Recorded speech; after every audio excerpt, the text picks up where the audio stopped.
అన్నపూర్ణ స్టూడియోలో ఈరోజు రాత్రి 8:30 గంటలకు నాగచైతన్య శోభిత జంటకు అంగరంగ వైభవంగా పెళ్లి జరిగింది. ఇరు కుటుంబాలకు సంబంధించిన బంధుమిత్రులు హాజరయ్యారు. ఈ పెళ్లి వేడుకకు ఎందరో సినీ ప్రముఖులు సైతం ఇచ్చేసి వధూవరులను ఆశీర్వదించారు.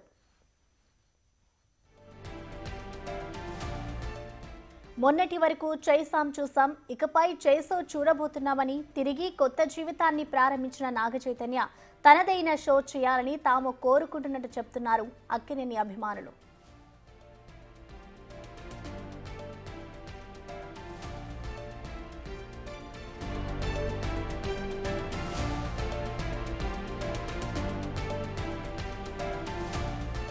అన్నపూర్ణ స్టూడియోలో ఈ రోజు రాత్రి 8:30 గంటలకు నాగచైతన్య శోభిత జంటకు అంగరంగ వైభవంగా పెళ్లి జరిగింది. ఇరు కుటుంబాలకు సంబంధించిన బంధుమిత్రులు ఈ వివాహ వేడుకకైతే హాజరయ్యారు. ఈ పెళ్లి వేడుకకు ఎందరో సినీ ప్రముఖులు సైతం ఇచ్చేసి వధూవరులను ఆశీర్వదించారు.